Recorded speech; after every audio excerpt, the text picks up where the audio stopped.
Panggung gemerlap sorotan kamera. Jutaan penggemar semua pernah jadi bagian dari hidup Amzar Zaini, aktor populer yang karirnya bersinar di awal 2010. Tapi siapa sangka, kilau itu perlahan berubah jadi kelam. Hingga akhirnya, nama Amzar dikenal bukan karena prestasi, melainkan karena beang-beang narkoba dan sebuah perjalanan yang berakhir di penjara paling menyeramkan di Indonesia. Nusa Kambangan lahir di Jakarta 8 Juni tahun 1990. Amzar tumbuh sebagai anak yang penuh bakat. Ia mulai dikenal publik lewat sinetron dan film layar lebar. Popularitasnya melesat cepat. Wajah tampan, suara berat, kepribadian yang menawan. Ia menikah dengan seorang perempuan cantik, aktris muda yang juga tengah naik daun. Dari pernikahan itu, mereka dikaruniai 2 anak yang lucu. Di mata publik, keluarga mereka terlihat sempurna. Tapi di balik layar, Amzar menyimpan sisi gelap yang tak banyak diketahui. Namanya beberapa kali muncul di pemberitaan kasus narkoba. Awalnya, ia hanya dianggap pemakai. Namun lama-kelamaan tuduhan semakin berat. Tercatat, 4 kali ia keluar masuk penjara.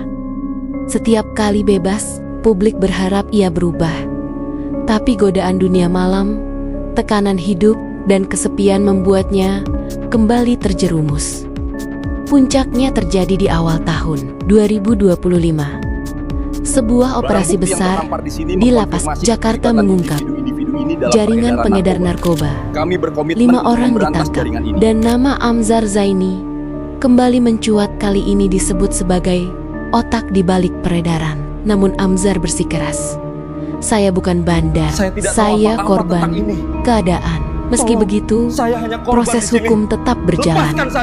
Dan karena status residivisnya, ia akhirnya dipindahkan ke lapas Nusa Kambangan, penjara dengan reputasi paling menakutkan di Indonesia. Hari pemindahan itu tak pernah diliput media.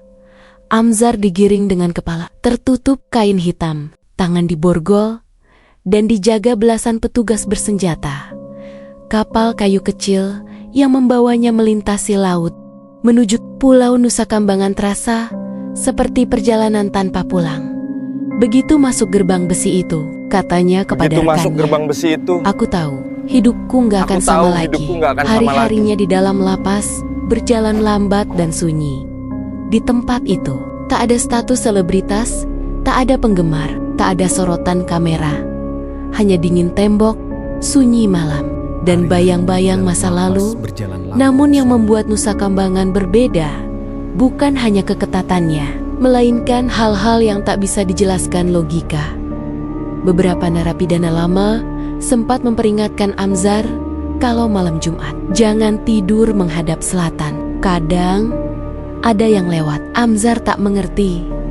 Maksudnya, sampai suatu malam ia merasakannya sendiri. Kadang ada yang lewat. Sekitar pukul 2 dini hari, ia terbangun karena mendengar suara orang menyebut namanya.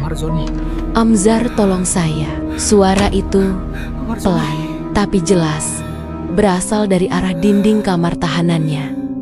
Ia mencoba memanggil penjaga, tapi tak ada yang menjawab. Lalu, ia melihat bayangan hitam berdiri di balik jeruji.